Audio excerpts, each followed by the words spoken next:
श्री पांडुरंग शिक्षण प्रसारक मंडळ पंढरपूर संचलित उमा शिक्षणशास्त्र महाविद्यालय पंढरपूर यांच्या मराठी विभाग आयोजित आजचा जो दिनविशेष आहे, आज 27 फेब्रुवारी हा जो दिवस आहे तो मराठी राजभाषा गौरव दिनाच्या निमित्तानं ओळखला जाणारा दिवस आहे. हा दिवस साजरा करण्याच्या पाठीमागचं कारण म्हणजे नेमकं काय आहे ते आपण आताच्या बऱ्यापैकी मनोगतातून लक्षात आपल्याला आलेला असेल की आजचा जो जन्मदिवस आहे ते म्हणजे कवी कुसुमाग्रज यांच्या जन्मदिनाच्या निमित्तानं हा दिवस साजरा केला जातो. आणि आपणही आज मराठी राजभाषा गौरव दिनाच्या निमित्तानं तो दिवस साजरा करण्याकरता इथे जमलेलो आहोत. सन्माननीय व्यासपीठ आणि माझ्या समोर उपस्थित असणारे सर्व शिक्षक वृंद, त्याच्यामध्ये आपल्या या महाविद्यालयाचे प्रभारी प्राचार्य श्री वाघवान सर या ठिकाणी उपस्थित आहेत. याच पद्धतीनं प्राध्यापिका सौभाग्य मॅडम या ठिकाणी उपस्थित आहेत. त्याचप्रमाणे ठिसके सर या ठिकाणी उपस्थित आहेत. तथा आपल्या या कॉलेजचा स्टाफ आणि आपण सर्वजण मित्र आणि मैत्रिणींनो, आपल्याला या आजच्या मराठी दिनाच्या निमित्तानं विचार करत असताना का म्हणून हा दिवस साजरा करायचा, काय महत्त्व या मराठी भाषेचं, त्या संबंधानं थोडंसं एक माझ्याकडे वेळ नाही तितका जेवढा विचार करणं शक्य आहे तेवढा विचार करण्याचा मी प्रयत्न करतो. तर हा मराठी भाषेचा जो गौरव आहे तो केवळ कुसुमाग्रजांपासूनच पुढे जन्माला आलेला आहे अशातला भाग नाही. तर या मराठी भाषेला जी परंपरा लाभलेली ती हजारो वर्षापूर्वीपासून परंपरा लाभलेली आहे. आणि जी परंपरा लाभली त्या परंपरेचं नाव आहे म्हणजे संत परंपरा. आणि त्या अनुषंगानंच माझ्याकडं आजचा जो विषय देण्यात आलेला आहे ते म्हणजे संत साहित्याचे मराठी भाषेतील असणारे योगदान. तर हा विषय घेत असताना याच्यामध्ये केवळ साहित्याचाच विचार केलेला आहे एवढाच मर्यादित भाग नाहीये. तर मराठी भाषेचा विचार करत असताना मराठी भाषा म्हणजे जवळजवळ आपला आत्मा आहे. आणि म्हणून आपण आपल्या आत्म्याचाच विचार करतो, आपण आपल्या आत्म्याचं चिंतन करतो असं म्हटलं तरी काही वावगं ठरणार नाही असं मला वाटतंय.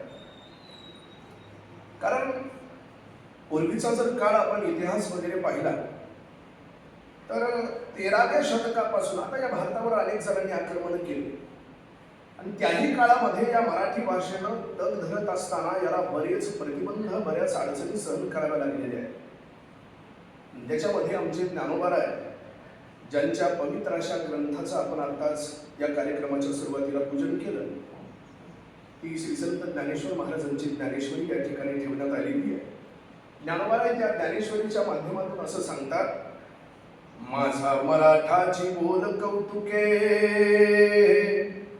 परी अमृताते पैजा जिंके ऐसी अक्षरे रसिके मेळवीन. तर ज्ञानोबा 13व्या शतकामध्ये छाती ठोकपणाने सांगतात की माझा मराठाची बोल कौतुके. हे सांगण्याचं धाडस करणारे फक्त आमचे ज्ञानोबा आहेत. त्याही काळामध्ये बाकीचे सगळे, कारण तो काळच असा होता. आता ब्रह्मसूत्र असेल, गीता असेल, उपनिषद असेल, याला आमच्या वारकरी संप्रदायामध्ये प्रस्थानतरी म्हणतात. तर या प्रस्थानतरीचा अभ्यास पहिल्यांदा सुरुवातीला प्रत्येकाला करावा लागतो. मग त्याला गीतेचा अभ्यास करावा, ब्रह्मसूत्राचा करावा आणि उपनिषदाचा करावा. उपनिषद बरीच तशी त्याच्यातली 10 उपनिषद मुख्य मानलेली वगैरे वगैरे विषय. पण ही प्रस्थानतरीचा अभ्यास करत असताना या सगळ्या प्रस्थानतरी संस्कृत भाषेमधून आहे आणि त्याच्यामुळं त्याच्याकरता आधी ते व्याकरण शिकावं लागतं. व्याकरण शिकण्याकडे बऱ्याचदा कोणाचाही कल तिकडे आपल्याला गेलेला दिसत नाही, कारण व्याकरण हे मुळातच किचकट आहे. कारण हे असलेले डोक्यावरचे आपोआप निघून जायचं जर असेल तर त्याच्याकरता व्याकरणाचा अभ्यास करावा. कारण लघु सिद्धांत कौमुदी नावाचा एक ग्रंथ आहे, 12 खडी एवढं पुस्तक आहे, फक्त छोटंसं. पण ते शिकायचं जर असेल तर पूर्ण अशा मुंग्या संचारतील अंगात एवढा व्याकरणाचा किचकट भाग आहे. पण तेवढं जर एकदा जमलं ना की मग बाकी मग कोणत्याही ग्रंथामध्ये तुम्ही हात घालू शकता आणि त्याचा अर्थ काढू शकता. पण तिकडं सहसा आपल्याला कोणाचं कल गेलेला दिसत नाही. पण त्याही काळामध्ये थोडक्यात वेगळ्या पद्धतीनं बोलायचं झालं तर आमच्या ज्ञानेश्वर महाराजांनी त्या काळात या विषयावर एक प्रकारचं बंडच उठवलं. आणि ते बंड उठवून म्हणून मर्ढेकर कवी सांगतात, हे जे वाक्य आहे ते मर्ढेकर कवींचं आहे. ते कवी असं म्हणतात, ज्ञानोबांनी हे बंड उठवलं आणि हा सगळ्याच्या सगळा संस्कृत भाषेतला जो अभ्यास आहे, जो काही विचार आहे, तो संपूर्ण तत्वज्ञान अध्यात्म मराठी भाषेमध्ये आणण्याचं काम जर कोणी केलं असेल तर ते या संत महात्म्यांनी केलं. म्हणून ज्ञानोबा सांगतात ज्ञानेश्वरीमध्ये, संस्कृताची गाठी उघडोनी ज्ञान दृष्टी केली से मराठी गीता देवी. संस्कृताची ही जी गाठ आहे याला काय म्हटलं? गाठ म्हटलं. का? कारण ही उलगडत नाही लवकर म्हणून याला गाठ म्हणा. जे कळण्याकरता अत्यंत कठीण आहे, गहन आहे, त्याला म्हणा गाठ. पण एवढी जरी ही संस्कृताची गाठ असेल तरी सुद्धा स्वतःच्या ज्ञान नावाच्या दृष्टीनं तिला मोकळी करून टाकलं. संदेहाच्या सुटल्या गाठी आमचे तुकोबाराय सांगतात. आणि केली से मराठी गीता देवी, जे त्या काळात प्राधान्य कोणत्या भाषेला दिले गेलेलं आहे? मराठी भाषेला दिले गेलेलं आहे. हे आतापासूनच नाही. आताच मॅडमने सांगितलं की या मराठी भाषेला जवळपास अभिजात भाषा नावाचा जो दर्जा मिळाला तो कशामुळं? फार पूर्वीपासून ही भाषा बोलली जाते. कधीपासून? जवळपास 2000 वर्षांपासून ही भाषा प्रचलित आहे. आणि म्हणून तिला महाराष्ट्री, मराठी, मराठी वगैरे वगैरे त्याचे विचार आपल्याला पाहायला सापडतात साहित्यामध्ये. तर आद्य कवी अंबाजोगाईचे मुकुंदराज म्हणून एक कवी होते. आमचा परिसर तिकडचा असल्यामुळं मराठवाड्यातला, तर ते कवी मुकुंदराज असं म्हणतात की परमामृत नावाचा ग्रंथ लिहिलेला आहे त्यांनी. त्यांचं असं म्हणणं आहे की ही मराठी भाषेमधला पहिला जर ग्रंथ कोणता असेल तर ते ज्ञानेश्वरी आहे त्या काळामधला. त्याच्यानंतर विनोबा भावेंचं जर आपण मत अभ्यासात घ्यायचं म्हटलं तर विनोबा भावे असं म्हणतात की मराठी भाषेमधून जर ज्ञानेश्वरी नावाचा ग्रंथ जर बाजूला काढला तर मराठी ही फक्त आणि फक्त शून्य राहते. याच्यावरून केवळ आणि केवळ एवढंच लक्षात घेण्यासारखं आहे की ज्ञानेश्वरीचा दर्जा काय असेल. दर्जा नाम मराठी सांगतो म्हणजे लक्षात येईल, त्याला स्टेटस म्हणतात. काय म्हणतात मराठीमध्ये? कारण मराठी आणि इंग्लिश आता जवळपास इंग्लिश ही मराठीमध्येच म्हणण्यासारखी सांगितली जाते, म्हणून म्हणतो त्याला एक स्टेटस म्हणतात. काय लेवल असत ज्ञानेश्वरी ग्रंथाची? ती गीता नावाचा ग्रंथ आहे. म्हणून ज्ञानोबा सांगतात, ज्ञानोबा केवळ स्वतःच्या पुरता विचार करत नाही, आपल्या घरापुरता विचार करत नाही, आपल्या गावापुरता नाही, देशापुरता नाही, तर विश्वाबद्दलच बोलणं आहे ज्ञानोबाचं. म्हणून माऊली सांगतात, विश्वाचे आर्त माझे मन प्रकाशने. या संपूर्ण विश्वाचं जे आर्त आहे ते ज्ञानोबा स्वतःच्या अंतःकरणामध्ये सामावून घेतात आणि साध्या पद्धतीनं लोकांना, इतरांना कळावं, तळागाळातली लोक सुद्धा ज्ञानी व्हावी या संबंधामधून महाराजांचं एक प्रसिद्ध अभंग आहे, आपल्या सर्वांना माहिती आहे. अवघारंग एक झाला रंगी रंगला श्रीरंग, अवघा रंग एक झाला. हा एक रंग झाला म्हणजे काय झाला? तर सगळेजण आपण वेगवेगळे नसून एकच आहोत हे दाखवण्याकरता हा महाराजांचा अभंग आहे. म्हणून हा एक हा शब्द संख्यावाचक न घेता स्वरूपवाचक घ्यावा असं तरी माझं म्हणणं आहे. त्यावेळेस पासून, कारण आमच्या वारकरी संप्रदायामध्ये कुठल्याही प्रकारचा जातीभेद नाही, कुठलाही वर्णाभिनिवेश त्याच्यामध्ये आपल्याला पाहायला सापडत नाही. कोणीही येऊ शकतं इकडं, कसाही येऊ शकतो. त्याच्याकरता महाराजांचं प्रमाण आहे, या रे लहान थोर याती भलत्या नारी नर, करावा विचार न लगे चिंता कवनासी. या रे कोण या? लहान लहान सगळे जण जेवढे काही लहान असतील ते या. लहान थोर जे कोणी थोर आहेत ते सुद्धा इकडे या. याती भलत्या, याती नाम जाती. आमच्या वारकरी संप्रदायामध्ये जात कुठली मानली जात नाही, कोणत्याही जातीचा आहे. हो, कारण आमच्या वारकऱ्याची जात एकच आहे, ती म्हणजे विठोबा. बस, बाकी दुसरं काही नाही. म्हणून आपल्या संत वाङ्मयामध्ये जर आपण पाहायला गेलं, गवळणी असतील, नाथ महाराजांची भारुडं असतील, हो मी पुढे येईलच पण त्याच्याकडं, तर नाथ महाराजांचे सुद्धा बरेचसे अभंग आहेत, सर्व उपस्थित आहेत माझ्यासमोर. त्याही काळामध्ये नाथ महाराजांनी जो अभंग रचला मी आपल्या पुढे थोडंसं सांगण्याचा प्रयत्न करतो. नाथ महाराज असं सांगतात, सब घर मो साई बिराजे, सब घर मो साई बिराजे, करत है बोल बाला, करत है बोल बाला, हजरत मौला मौला, हजरत मौला मौला मौला हजरत. समजले का? तर याही भाषेमध्ये आमच्या नाथ महाराजांनी हे वाङ्मय प्रकाशित केलेले आहे त्याही काळामध्ये. त्याच्यामुळं संत कुठल्याही जाती धर्माचा निषेध करत नाही. या रे सगळ्यांना एक करण्याचं काम या साधू संतांनी केलेलं आहे. त्याच पद्धतीनं ज्ञानेश्वरी नावाचा हा जो ग्रंथ आमच्या ज्ञानोबा यांनी लिहिला, त्याचं महात्म्य, त्याचं महत्त्व एवढं मोठं आहे. किती मोठं आहे की गुलाबराव महाराज, आपण सर्वजणांना माहिती असतील, अमरावतीचे तिकडं माधान नावाचं एक गाव आहे, त्या माधानचेही गुलाबराव महाराज. तर गुलाबराव महाराजांबद्दल थोडंसं सांगतो म्हणजे लक्षात येईल काय होते ते जन्मताच अंध होते. आणि गुलाबराव महाराज अंध असून पुरुष होते, पण त्यांना मासिक पाळी येत होती. पुरुष असून मग हे असं कसं? तर त्याचं कारण आहे, ते स्वतःला ज्ञानेश कन्या म्हणायचे. म्हणजे आळंदीचे श्रीसंत ज्ञानेश्वर महाराज यांची मी कन्या आहे आणि भगवान श्रीकृष्ण परमात्म्याची मी पत्नी आहे. या पवित्र अशा भावामध्ये ते आयुष्यभर जगले, अंध असून सुद्धा. एवढी ख्याती या गुलाबराव महाराजांची. अंध असून सुद्धा आपल्याला आता जो ज्ञानेश्वर महाराजांचा फोटो पाहायला भेटतो, तो सगळ्यात पहिल्यांदा फोटो जर तयार कोणी केला असेल तर गुलाबराव महाराज. तुम्हाला वाटत असेल अंध असून कसा केला?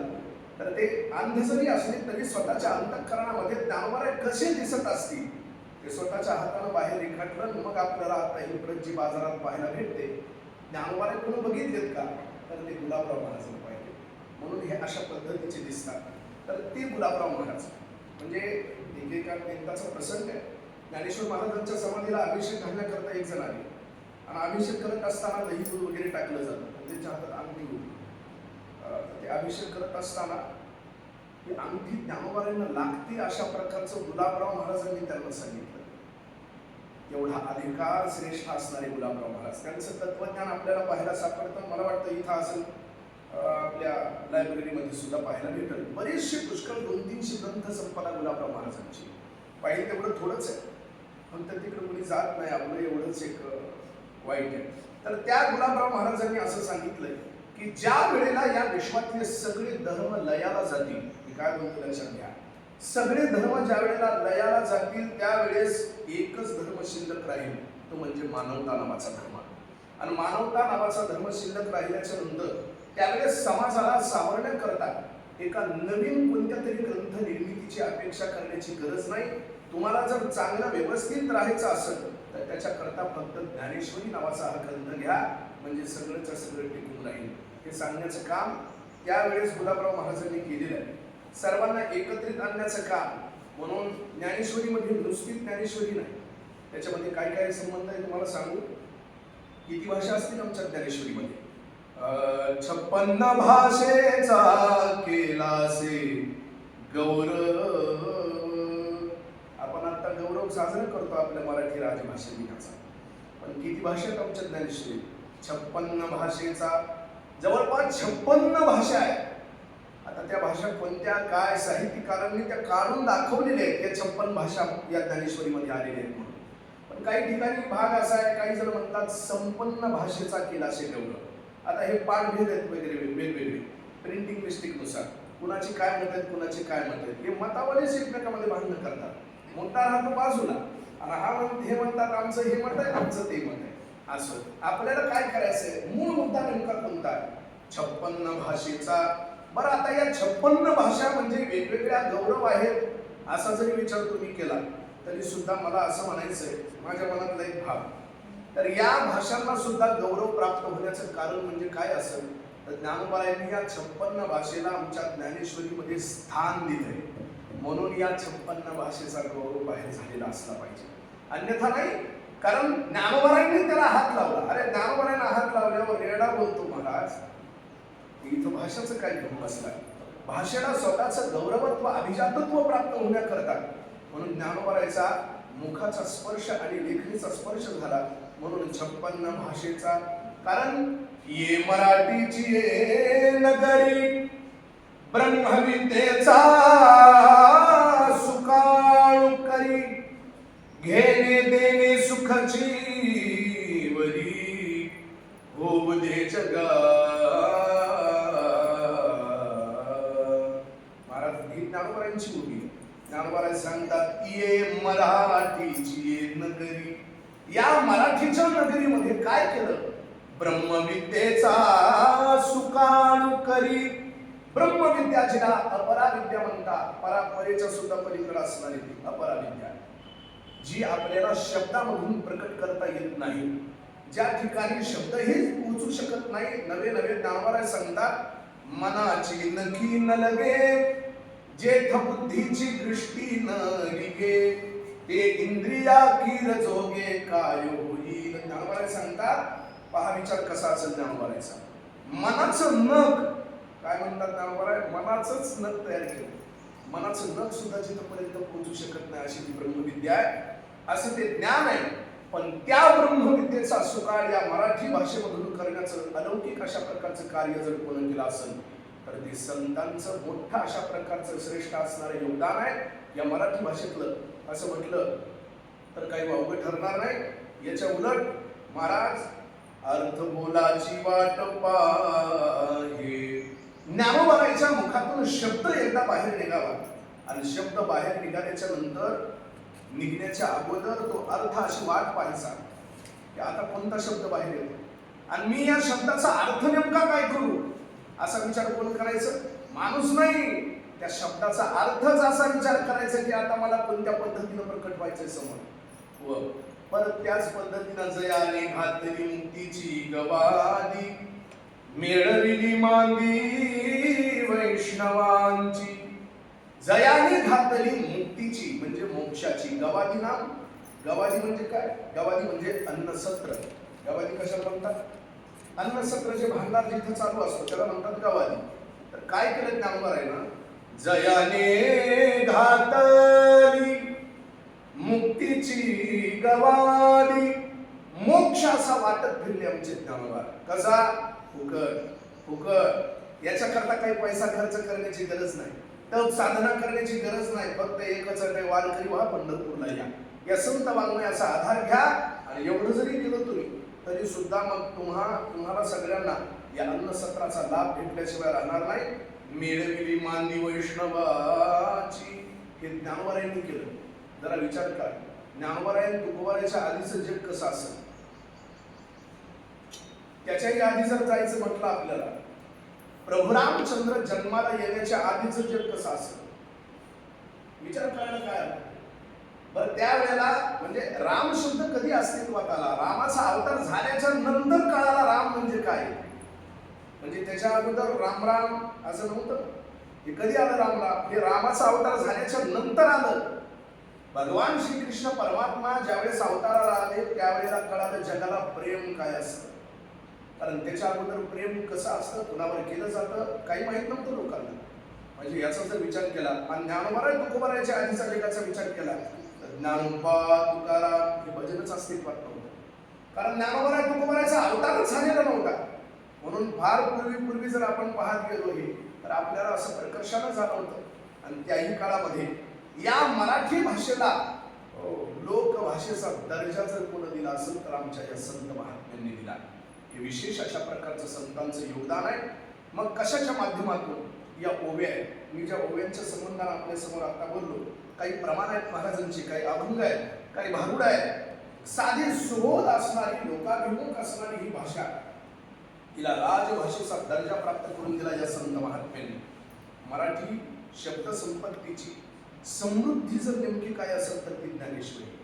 काय मराठी शब्द संपत्तीची समृद्धी जर काय असेल तर ती ज्ञानेश्वरी आहे. त्या ज्ञानेश्वरीमध्ये समुद्रासारखे अथांग शब्द आहेत. जवळपास 90 बरेचसे लाखापर्यंतचे शब्द आहेत त्याच्यात. अनेक शब्दाचे अनेक अर्थही होतात. म्हणून 56 भाषा मी आपल्याला बोलून गेलो आता. तर त्या पद्धतीनं हा जो काही वारकरी संप्रदायातला मराठीचा जो काही आविष्कार आहे, साधू संतांनी ही मराठी भाषेची काही वापरली, ही केवळ साहित्य म्हणून वापरली नाही, तर ती साहित्य न राहता एक प्रकारे संस्कार म्हणून राहील. संस्कार. कारण प्रत्येक मराठी म्हणून जन्माला आलेल्या प्रत्येकाच्या मनामध्ये संस्कार कशाचा असेल तर कशाचा? मराठी भाषेचा आहे. की जन्मतानाच सगळे मराठी भाषेतून, आताच मॅडमनी सांगितलं, पोटामध्ये गर्भ असताना पासून त्यावेळेस पासून त्याच्यावरती ते संस्कार पडतात आणि ते पडायलाच पाहिजे. हल्ली ते पडत नाही. कारण त्या काळामध्ये जर ज्ञानेश्वरी वाचली गर्भावस्थेमध्ये असताना, त्याला गर्भसंस्कार म्हणतात. पहा, त्यावेळेस जर गाथा वाचली तर का तुकोबाराने जन्माला यायचे? ज्ञानेश्वरी वाचली तर ज्ञानेश्वर महाराज का नाही जन्माला यायचे? बरेच जण म्हणतात आमच्या पोटी छत्रपती शिवाजी महाराज जन्माला येत नाही. अरे अशा कशाच्या पोटाला जन्माला येतात काय महाराज? काय भाजीपाला? छत्रपती शिवाजी महाराज जन्माला येण्याकरता अगोदर जिजाऊ व्हावं लागतं. त्यावेळेस शिवाजी महाराज जन्माला येतात. मग या सगळ्याचा अभ्यास, आदर्श घेण्याचं काम आपल्या सर्वांनी केलं पाहिजे. मी हे कीर्तनातून मुद्दामून हा मुद्दा मानतो, कारण हे कळालं तरच होणार आहे. कारण घडली घटना आहे. बरंच राहिले माझं, तरी पण सांगत जातो तुम्हाला. एवढा एक मुद्दा, घडलेली घटना आळंदीमध्ये गर्भावस्थेमध्ये असताना त्या माय माऊलीनं या ज्ञानेश्वरी ग्रंथाची जवळपास 108 पारायणे केली. किती? 108. 9 महिने 9 दिवसामध्ये. आणि जे मूल जन्माला आलाय आता, एक 14-15 वर्षाचा मुलगा आहे, त्याला संपूर्ण ज्ञानेश्वरी पाठ आहे आता. संपूर्ण ज्ञानेश्वरी. कशाचा परिणाम आहे? हे संस्काराचा परिणाम आहे. हे संस्कार कशाचे? मराठी भाषेचे. आमच्यासारखे, आमच्या वारकरी संप्रदायातले मोठमोठे महाराज मंडळी त्याच्यासमोर उभी होते आणि त्या एकट्याच मुलाला प्रत्येक ओवी अर्धा तुकडा, मधलाच पूर्ण म्हणून दाखव, शेवटच म्हणायचं, सुरुवात म्हणून दाखव, असा अभ्यास घेतला. परीक्षा घेतली तर नवल वाटायला आपल्याला सगळ्या ओव्या बरोबर म्हणून दाखवल्या. याच्याकरता हे सगळं आपण अभ्यासणं गरजेचं आहे. नुसतं हे साहित्य म्हणून एक दिवसाचा राजभाषा दिन गौरव म्हणून साजरा करणं उपयोगाचं नाहीये. तसं छत्रपती शिवाजी महाराजांच्या जयंती बाबतीत सुद्धा तसंच आहे. अरे हा जो काय हार घातले जातात आता शिवाजी महाराजांना, हार घालण्याबद्दल ना नाही, पुतळे उभारण्याबद्दल ना नाहीये, पण ज्यांचे पुतळे आपण उभारतो ते नेमके आहेत का हे तरी कळायला पाहिजे. आम्ही गेलो आता शिवजयंतीला कीर्तनाला गेलो. रात्री प्रवास नाही केला मी, म्हणून थांबा इथंच. कारण हे काय करतात, दिवसभर हार घालतात पण रात्री काय करतात ते तर सांगू का? रात्री पिऊन पडतात. हे कोण आहे? तेच हार घालणारे सकाळचे. महाशयने हार नाही घातला तरी चालेल, शिवाजी महाराजांना वाईट नाही वाटायचं. मला सांगायचे काय, शिवजयंती ही फक्त 19 फेब्रुवारीलाच साजरी करावी अशातला भाग नाही. रोज शिवाजी महाराजांच्या पाया पडा, रोज हार घाला. हे सगळे जे फोटो लागलेले आहेत हे सगळे जण क्रांतिकारक आहेत आणि यांचा आदर्श आपण घ्यायला पाहिजे. हार घालतात पण ती वागले कशी या वागण्याकडे कोणाचं लक्ष आहे? कोणाचंच लक्ष नाही. त्याच्यामुळं आणि दुसरी गोष्ट अशी, मायबोली ही जी काही आपण म्हणतो, आता संस्कार जर पडलेलेच आहेत गर्भावर, मूल जन्माला आलं, कुठून आलं? आईपासून आलं. त्याच्या मुखातला पहिला शब्द होतो माय, आई. कारण बाळ बोलत असताना, आता झालेच आम्हाला म्हणून सांगतो, ते आ म्हणतात किंवा आई म्हणतात. ते कसं म्हणतं त्याला कोणी शिकवलंय का? नाही. पहिला शब्द आ निघतो त्याच्या तोंडातून. त्याचं कारण तर ही मायबोली आपली मराठी. काय? मायबोली. आणि हिला फक्त कसं आहे, बाकीच्या ज्या काही इतर भाषा आहेत, इतर भाषांना माय असं नाव कोणीच लिहिलेलं नाही. फक्त आणि फक्त आपली मराठीच भाषा अशी आहे, या मराठी भाषेला सगळ्या जगानं माय बोली मराठी, माय मराठी म्हणून संबोधलेलं आहे. हा विशेष आहे आपल्या मराठीचा. बघा तुम्ही कोणत्या भाषेला माय मराठी, माय इंग्लिश म्हणतो, माय जपानी म्हणतं कोणी, माय लॅटिन म्हणतं कोणी, नाही, माय मराठी अशा प्रकारचा वापरला जातो शब्द. हे आपल्या मराठी भाषेचा गौरव आहे, तर दुसरं काय आहे, हा गौरव आहे. दुसरी गोष्ट अशी, संस्कृत भाषा ही आहे, नाही असं नाही, तिचाही अभ्यास करायलाच पाहिजे, पण त्याच पद्धतीनं मराठी आपल्याला जपली पाहिजे. संस्कृतामध्ये जे आहे ते सगळं मराठीमध्ये आणण्याकरता त्याचा अभ्यास करायचा आहे आपल्याला, कारण हे सगळ्यांना कळालं पाहिजे. ज्ञानोबारांनी तेच केलेलं आहे. ज्ञानोबा असं सांगतात, संस्कृताची तीरे गणे, संस्कृताची तीरे, तीर नाम काठ. तीर कशाला म्हणतात? नदी असते पहा, दोन तीर असतात, इकडचं आणि इकडचं, येते का लक्षात? तीर. तर ही तीर जी आहेत, काठ जी आहेत, ते गहन अशा प्रकारचे आहेत, दुस्तर आहेत, पार करण्याकरता कठीण आहे. पण तसे जरी असले तरी सुद्धा तोडोनिया शब्द स्वरूपाने ज्ञानोबारांनी ती संस्कृताची गहन असणारी काठ तोडून मोकळे केले आणि मोकळे करून फक्त मोकळ्या अशा शब्दामध्ये रचिली धर्मनिधाने श्री निवृत्ती देवे. ज्ञानोबारांनी त्याची रचना केली. म्हणून ज्ञानोबारांनी ही जी भावार्थ दीपिका नावाचा ग्रंथ दिला, ही जी ज्ञानेश्वरी, हिचं दुसरं नाव काय? बरं, आपल्याला दोन नाव असतात पहा, एक नाव असतं, दुसरं टोपण नाव असतं. तशी आमच्या ज्ञानेश्वरीला बरेच नाव आहे. तिला भावार्थ दीपिका असंही म्हटलं जातं, किंवा अनेक, आता ते तिकडे वाढत जाईल माझा विचार. तर या भावार्थ दीपिका म्हणजे काय आहे? या भावार्थ दीपिका लिहून ज्ञानोबारांनी मराठी भाषेला तत्वज्ञान आणि अध्यात्माची अशी भाषा बनवली. कारण मराठी भाषा ही तशी नाही आहे. अगम्य असणारे तत्वज्ञान अमूर्त भावना मूर्त रूपामध्ये आणण्याकरता बराच कष्ट करावे लागतात, बरेच विचार करावे लागतात. साधी गोष्ट नाहीये. मी बोलतोय तसं तुम्हाला रेखाटता आलं पाहिजे ना. मी बोलणं म्हणजे अमूर्त आहे, पण मूर्त रूपामध्ये व्यक्त करण्याकरता तसे अमूर्त असणारे शब्द, अमूर्त कल्पना आमच्या ज्ञानोबारांनी तत्वज्ञानाच्या, अध्यात्माच्या या ज्ञानेश्वरीमध्ये प्रकट केलेले आपल्याला पाहायला सापडतात. आणि नाथ महाराजांचे बरेच बारुड लोक टवाळी करतील, नाही तर कसे करतील, सहजरित्या तरी म्हणतच होते. आता ते आहेच की, बाई तुला गुरगुंडा होईल वगैरे वगैरे, आपण भारुड सगळे ऐकतच आहात, त्याच्यामुळं नवीन सांगण्याचं काही कारण नाही. बरेच जण चेष्टा म्हणून का होईना तरी भारुडाचा आश्रय घेत होते, की मराठी भाषा वापरण्याचा योग त्याही वेळेला होता. त्याच पद्धतीनं आता हे चालू असणारं 21वे शतक घेतोय, तर 13व्या शतकापासून या मराठीचा इतिहास ज्ञानोबारांनी पर्यंत चालू आहे. ज्ञानोबारांनी सांगितलं 13व्या शतकात, काही लोकांनी ऐकलं नाही, कळालं नाही काही जणांना. पण त्याच्यानंतर आमचे तुकोबाराय जन्माला आले 16व्या शतकात. तुकोबारायानं विचार केला, ह्यांना हे साधं सांगून जमत नाही, मग जरा कडक वजनात रुबाबदार असं सांगावं लागतं. आणि ते रुबाबदार सांगणं म्हणजे आमच्या तुकोबारायच्या शिव्या येतात. काय शिव्या? आमच्या तुकोबारायांनी शिव्या देऊन सांगितलं या लोकांना, किती सांगू तरी नाही ती शिवी. आता एक बटकीचे म्हणतात, बटकीची शिवी माहिती? आता ही नाही कळायची याला, इंग्लिश शिवी. आता ही बटकी म्हणजे जुन्या काळातली शिवी. तर तुकोबारायचे हे नाथ महाराजांचे खूप शिव्या आपल्याला वाङ्मयामध्ये पाहायला सापडतात. का दिलेल्या आहेत त्या शिव्या? आणि शिव्या देऊन तरी का होईना मूर्खा बसतील, तर असं म्हटलं तरी लोक बसतील की ऐक. मग शिव्या देऊन हे मराठी तत्वज्ञान आपल्या तनामनात रुजवण्याचं काम या संत मंडळींनी केलेलं आहे. आता शिव्या म्हणजे नेमक्या कशा असतात त्या मी सांगण्याची गरज नाही, आपल्या सर्वांना माहीत आहे. आणि त्याच्यात पंढरपुरी चहा नाही म्हणत मी, शिव्या पंढरपुरी चहा वेगळा, पंढरपुरी शिव्या वेगळ्या. बाकी मुंबई पुणे असतील, पण पंढरपूरचा नाव शिव्याच्या बाबतीत तरी मी तर असं ऐकलंय का शिव्यावर PhD केली, शिव्यावर PhD केली. आता या शिव्या, आता काय बोलू त्या शिव्याबद्दल असं. तर हा ज्ञानेश्वरी नावाचा मराठीतला सर्वोच्च असणारा, सर्वश्रेष्ठ असणारा हा ग्रंथ आहे. त्याच्यामध्ये मराठीतला गोडवा वाढला. ज्ञानोबा सांगतात ना, कसं बोललं पाहिजे माणसानं, कोणत्याही माणसानं.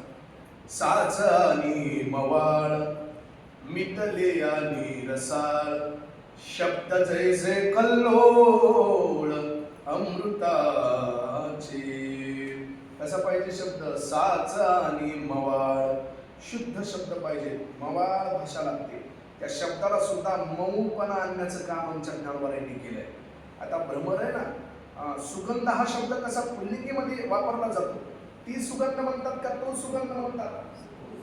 तो सुगंध म्हणतात ना. ज्ञानोबारांचं कौशल्य एवढं आहे, त्या सुगंधाला सुद्धा उकार देऊन त्याला स्त्रीलिंगी शब्द करून टाकलं ज्ञानोबारांनी. सुमन सुगंधुरे भ्रमरा, रुनु झुनु रे भ्रमरा, सांडी तू अवगुनु रे भ्रमरा. आता किती म्हणून सांगू तुम्हाला, हे तत्वज्ञान एवढं मोठं आहे. हे मी काय, माझ्यासारखे किती जरी येऊन इथं सांगत बसले ना ज्ञानेश्वरी बद्दल, फक्त ज्ञानेश्वरी, आयुष्य संपून जातील पण ज्ञानेश्वरी बद्दलचा विचार मात्र कधी संपणार नाही. एवढी मोठी असणारी आमची ज्ञानेश्वरी आहे आणि या संतांचं एवढं मोठं असणारे हे योगदान आहे. कारण सामान्यातल्या सामान्यामध्ये ही भाषा मराठी रुजवली खरी, पण सामान्य झाली का ती? सामान्यापर्यंत आणलेली आहे म्हणजे सामान्य नाही झाली, तिला दर्जा मात्र उंचीचा मिळवून दिला या संत महात्म्याने. कारण बरेच उंचीचे शब्द आहेत पण ते आपल्या बोली भाषेमध्ये खालच्या शब्द म्हणून वापरले जातात. आता पहा ना तुम्ही, खंडोबा हा शब्द कसा आहे? मोठा आहे. तर खंडोबा आता हे बऱ्याच जणांचं कुलदैवत आहे, बरोबर आहे. खंडोबा असेल, अजून देवी असेल. आता हे कुलदैवत असणार पण तरी सुद्धा आपल्या बोली भाषेमध्ये बरीच माणसं म्हणतात. आता जे समजा एखादा काम गेला, इथं आला समजा, इथं कॉलेजमध्ये तपासण्या करतात, हे तपासायचं, सर म्हणजे जहाज नाही तपासत. आता बरेच कुटाणा करत करत इथपर्यंत आलेला.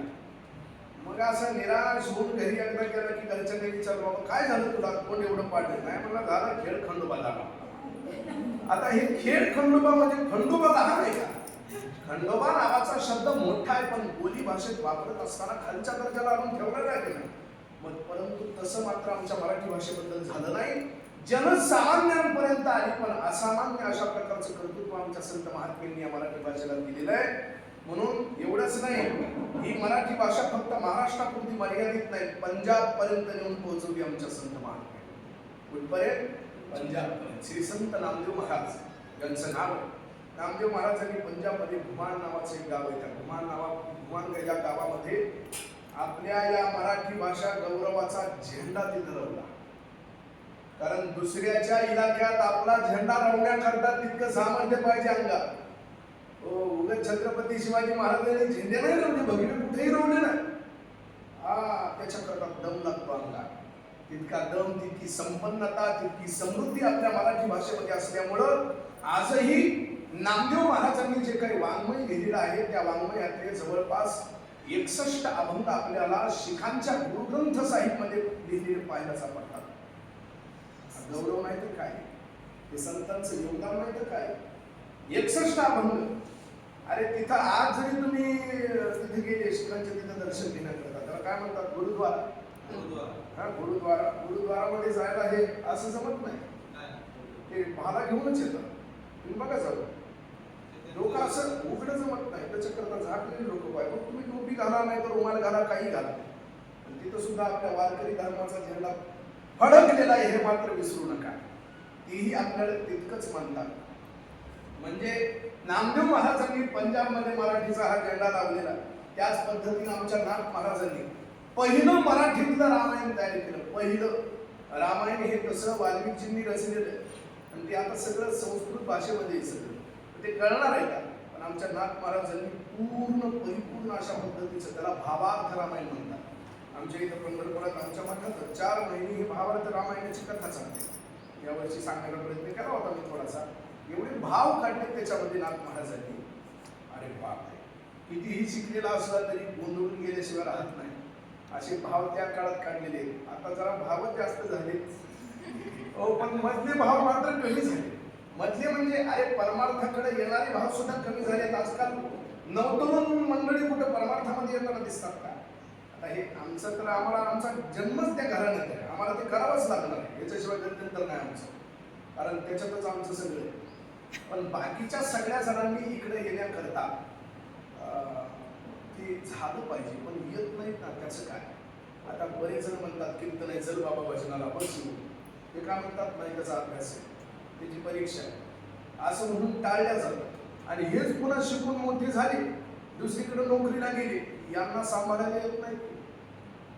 घटना वाचली मी आता सर, आज 2 महिन्याखाली मुलं लंडनला शिकायला 50 लाख रुपयाचं पॅकेज आहे महिना, 50 लाख.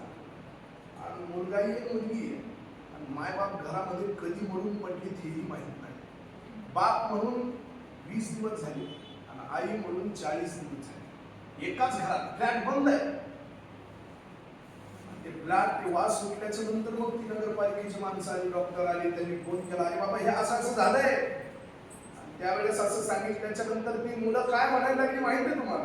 आम्ही येतो, नाही नाही काय करायचं ते करा म्हणजे आमच्याच्या येणं होत नाही. अशी मुलं असली जात या महाराष्ट्राच्या भूमीत जन्माला येण्याचं कारण काय? संस्कार नाहीत ना.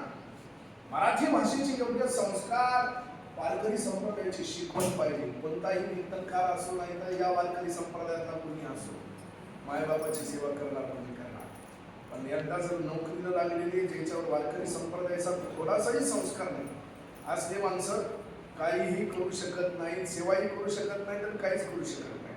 त्याच्यामुळं आता किती म्हणून सांगू तुम्हाला, माझा वेळ संपत आलेला आहे. त्याच्यामुळं या सगळ्या संत महात्म्यांनी ही विद्वत्तेची मर्यादा, कारण पूर्वीच्या काळामध्ये ब्राह्मणांपर्यंत हे सगळं मर्यादित होतं, तिथपर्यंत मर्यादित न ठेवता जनसामान्यांपर्यंत आणण्याचं काम या साधू संतांनी केलेलं आहे. म्हणून काय आहे मराठी, समारोपाकडे येतोय मी, काय आहे मराठी? साधू संतांचा उपदेश आहे मराठी.